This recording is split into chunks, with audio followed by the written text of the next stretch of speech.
ಆಷಾಢ ಮಾಸದ ಹುಣ್ಣಿಮೆಯಂದು ಗುರುವಿಗೆ ಕೃತಜ್ಞತೆ ಸಲ್ಲಿಸುವ ಪವಿತ್ರ ದಿನವಾದ ಗುರುಪೂರ್ಣಿಮೆಯನ್ನ ಬುಧವಾರ ನಗರದಾದ್ಯಂತ ಭಕ್ತಿಯಿಂದ ಆಚರಿಸಲಾಯಿತು. ಈ ಸಂದರ್ಭದಲ್ಲಿ ಸಹಸ್ರಾರು ಭಕ್ತರು ಪಾಲ್ಗೊಂಡು ಸಾಯಿಬಾಬಾರವರ ಪವಿತ್ರ ದರ್ಶನ ಪಡೆದು ದೇವರ ಕೃಪೆಗೆ ಪಾತ್ರರಾದರು. ದೇವಾಲಯಕ್ಕೆ ಬಂದಂತಹ ಭಕ್ತಾದಿಗಳು ಅನ್ನದಾಸೋಹ ಮತ್ತು ಪ್ರಸಾದವನ್ನು ಸ್ವೀಕರಿಸಿದರು.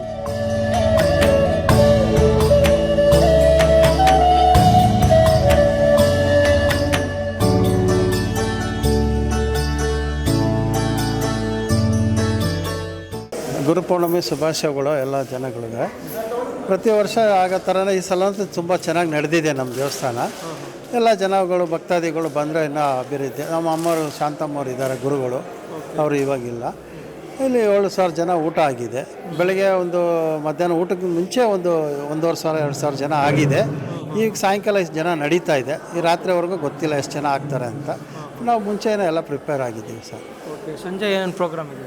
ಸಂಜೆ ಏನಿಲ್ಲ ಸರ್, ಭಜನೆ ಆರತಿಗಳು. ಸಾಯಂಕಾಲ ಆರತಿ ಇದೆ. ಸಾಯಂಕಾಲ ಆರತಿ ನಂತರ ಭಜನೆ ನಂತರ ಶೇಜ ಆರತಿ ರಾತ್ರಿ, ಆಮೇಲೆ ಪ್ರಸಾದ ವಿನಿಯೋಗ. ಎಲ್ಲ ಭಕ್ತಾದಿಗಳಿಗೆ ಏನು ಹೇಳಕ್ಕೆ ಇಷ್ಟಪಡ್ತೀನಿ? ತುಂಬ ಸಂತೋಷ ಆಯಿತು. ತುಂಬ ಜನಸಂಖ್ಯೆ ಜಾಸ್ತಿ ಬಂದಿದೆ, ಕೂಡ ಇದೆ, ಖುಷಿಯಾಗಿದೆ ನಮಗೆ. ದೇವ್ರ ಬಗ್ಗೆ ತಿಳಿಸ್ಕೊಡೋದಾದ್ರೆ ಆಗಿದೆ ಸರ್, ಆಗಿದೆ. ಜನಗಳಿಗೆ ಆಗಿದೆ, ಬರ್ತಾ ಇದ್ದಾರೆ. ಜನಗಳಿಗೆ ಬರ್ತಾ ಇದ್ದಾರೆ, ಬಂದು ಅವರೇ ಪ್ರತಿದಿನ ಗುರುವಾರ ಹೊತ್ತು ಬರ್ತಾ ಇದ್ದಾರೆ. ಇನ್ನು ಅತಿ ಸಂಖ್ಯೆಯಲ್ಲಿ ನಿಮ್ಮ ಕಡೆಯಿಂದ ಮುಖಾಂತರ ಜನ ಇದಾದರೆ ಇನ್ನೂ ಜನ ಜಾಸ್ತಿ ಬರಲಿ, ಅದು ನಮ್ಗೆ ಇನ್ನೂ ಸಂತೋಷ ಆಗುತ್ತೆ. ನಿಮ್ಮ ಚಾನಲ್ಗೆ ಒಂದು ಶುಭಾಶಯಗಳು. ನಿಮ್ಮ ದೇವಸ್ಥಾನದ sir, Mysuru road Byatrampura police station, government school opposite, near by ಒಂದು 10 ಮಿನಿಟ್ ಅಷ್ಟೇ. ಇದು cross Bengaluru 26 government Byatrampura police station, government school Byatrampura police station near by. ಯಾರು ಕೇಳಿದ್ರೆ ಹೇಳ್ತಾರೆ. Sharada school near by. ಎಷ್ಟು ವರ್ಷ ಆಯ್ತು ಸರ್ ದೇವಸ್ಥಾನ? 14 ವರ್ಷ ಆಯ್ತು. ಹೌದು ಸರ್.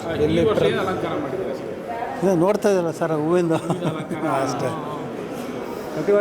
ಪ್ರತಿ ವರ್ಷ ಆಮೇಲೆ ಗುರುಪೂರ್ಣಿಮೆ ಮೇಲೆ ಪ್ರತಿ ವರ್ಷ ಹುಣ್ಣಿಮೆ ದಿನ ಮಾಡ್ತೀವಿ. ಗುರುಪೂರ್ಣಿಮೆ ಬರುತ್ತೆ.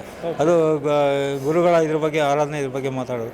ಗುರುಗಳು ಅಂದರೆ ಸಾಯಿಬಾಬಾ ದೊಡ್ಡವರಿಗೆಲ್ಲ, ಅವ್ರಿಗೆಲ್ಲ ಗುರುಗಳು ಇದು ಮಾಡ್ತಾರೆ. ಪ್ರತಿ ವರ್ಷ ನಾವು ಹುಣ್ಣಿಮೆ ದಿನ ಆರಾಧನೆ ಮಾಡಿ ಇದು ಮಾಡ್ತೀವಿ. ಕಾರ್ಯಕ್ರಮ ನಡೀತಾ ಇರುತ್ತೆ. ಆಯಿತಾ? ಕಾರ್ಯಕ್ರಮ ಆಯಿತು ಇವತ್ತು ಬೆಳಗ್ಗೆ ಎಲ್ಲ ಧೂಪ ಆರತಿ ಅಂತ ಮಾಡ್ತೀವಿ. ಆಮೇಲೆ ಕಾಕಡ ಆರತಿ ಮಾಡ್ತೀವಿ. ಆಮೇಲೆ ಮಧ್ಯಾಹ್ನದ ಆರತಿ 12ವರೆಗೆ ಆಗುತ್ತೆ. ಆಮೇಲೆ ಎಲ್ಲ ಪ್ರಸಾದ ವಿನಿಯೋಗ ಇರುತ್ತೆ. ಆಮೇಲೆ ಇದು ಭಜನೆ ಇರುತ್ತೆ. ಭಜನೆ ಎಲ್ಲ ಮಾಡ್ತೀವಿ. ವಿಷ್ಣು ಸಹಸ್ರನಾಮ ಎಲ್ಲ ಮಾಡ್ತೀವಿ.